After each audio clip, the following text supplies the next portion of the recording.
नमस्कार।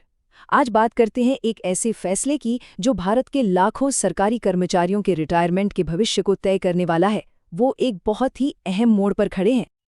तो सरकार एक नई पेंशन स्कीम लेकर आई है। नाम है यूनिफाइड पेंशन स्कीम या शॉर्ट में कहें तो यूपीएस।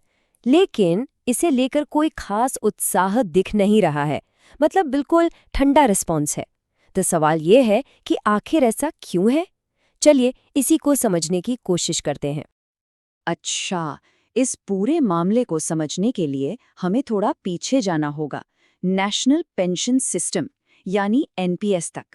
ये एक मार्केट पर आधारित पेंशन स्कीम है जिसमें कर्मचारी और सरकार दोनों ही पैसा डालते हैं।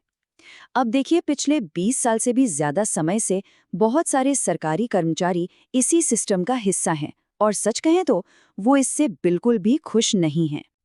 तो जब सालों तक विरोध हुआ तब जाके सरकार ने एक नया ऑप्शन सामने रखा, यही यूपीएस। पर इसमें एक पेंच है, ये एक लिमिटेड टाइम ऑफर है और इसी वजह से कर्मचारी एक बहुत बड़ी दुविधा में फंस गए हैं कि करें तो क्या करें। तो आखिर हम यहाँ तक पहुँचे कैसे? इस पूरी कहानी को समझने के लिए जरा इसकी टाइमलाइन पर एक नज़र डालते हैं। तो देखिए, कहानी शुरू होती है अप्रैल 2023 में, जब एक रिव्यू कमेटी बनाई गई। फिर अगस्त 2024 में सरकार ने इस नई स्कीम का ऐलान कर दिया। सब ठीक लग रहा था, लेकिन असली दिक्कत शुरू हुई मार्च 2025 में, जब इसके नियम कानून सामने आए। यूनियनों ने इसे देखते ही कह दिया कि इसमें गड़बड़ है, और ऊपर से सितंबर 2025 की डेडलाइन ने तो प्रेशर और भी बढ़ा दिया। अब जो कर्मचारियों की एक बड़ी यूनियन है AINPSF, उसने 3 ऐसे बड़े पॉइंट्स उठाए हैं जहां ये नई यूपीएस उनकी मांगों को पूरा नहीं करती। चलिए देखते हैं वो 3 पॉइंट्स क्या हैं। इस टेबल को देखें तो मांग और असलियत के बीच का फर्क एकदम साफ हो जाता है। यूनियन मांग रही थी कि 20 साल की सर्विस पर 50% पेंशन मिले, पर यूपीएस में इसे 25 साल कर दिया गया। वॉलंटरी रिटायरमेंट लेने पर पेंशन तुरंत शुरू होनी चाहिए थी, लेकिन नई स्कीम कहती है कि इसके लिए 60-65 साल तक इंतजार करो। और जो पैसा जमा हुआ है वो ब्याज समेत वापस मिलना था, वो तो नई स्कीम में है ही नहीं। मतलब हर मांग पर एक बड़ा लेकिन लगा हुआ है। इसको जरा आसान भाषा में समझते हैं।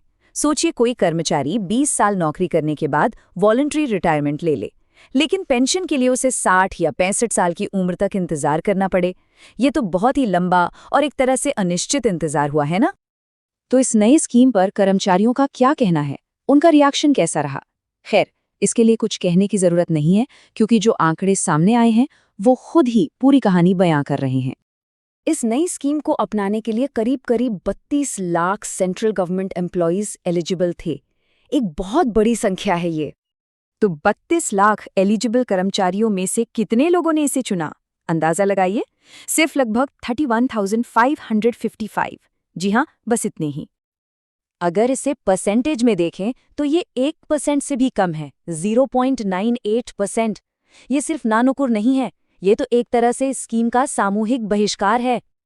और यूनियन का कहना है कि ये कोई सहयोग नहीं है, बल्कि ये एक सोची समझी रणनीति है। उनका मानना है कि जब सब मिलकर इस स्कीम को रिजेक्ट करेंगे तो सरकार पर एक बेहतर डील देने के लिए दबाव बनेगा। तो इस पूरी सिचुएशन के बीच एक आम कर्मचारी कहाँ खड़ा है? वो एक बहुत ही बड़ी दुविधा में फंसा हुआ है। अब देखिए, चॉइस बहुत सीधी और मुश्किल है। एक तरफ ये खामियों से भरी यूपीएस स्कीम है जिसे अभी के अभी अपना सकते हैं। यूनियन कहती है कि अगर ऐसा किया तो बेहतर स्कीम की उम्मीद हमेशा के लिए खत्म हो जाएगी। दूसरी तरफ एनपीएस में बने रहकर यूपीएस को रिजेक्ट करने का ऑप्शन है। इसमें उम्मीद यह है कि सब मिलकर रिजेक्ट करेंगे तो सरकार बातचीत के लिए वापस आएगी, लेकिन इसमें रिस्क भी है। क्या पता सरकार कोई बेहतर डील लाए ही ना। तो यूनियन का स्टैंड एकदम क्लियर है। उनका कहना है कि अगर अभी यूपीएस को मान लिया तो पिछले 20 साल की सारी लड़ाई बेकार चली जाएगी।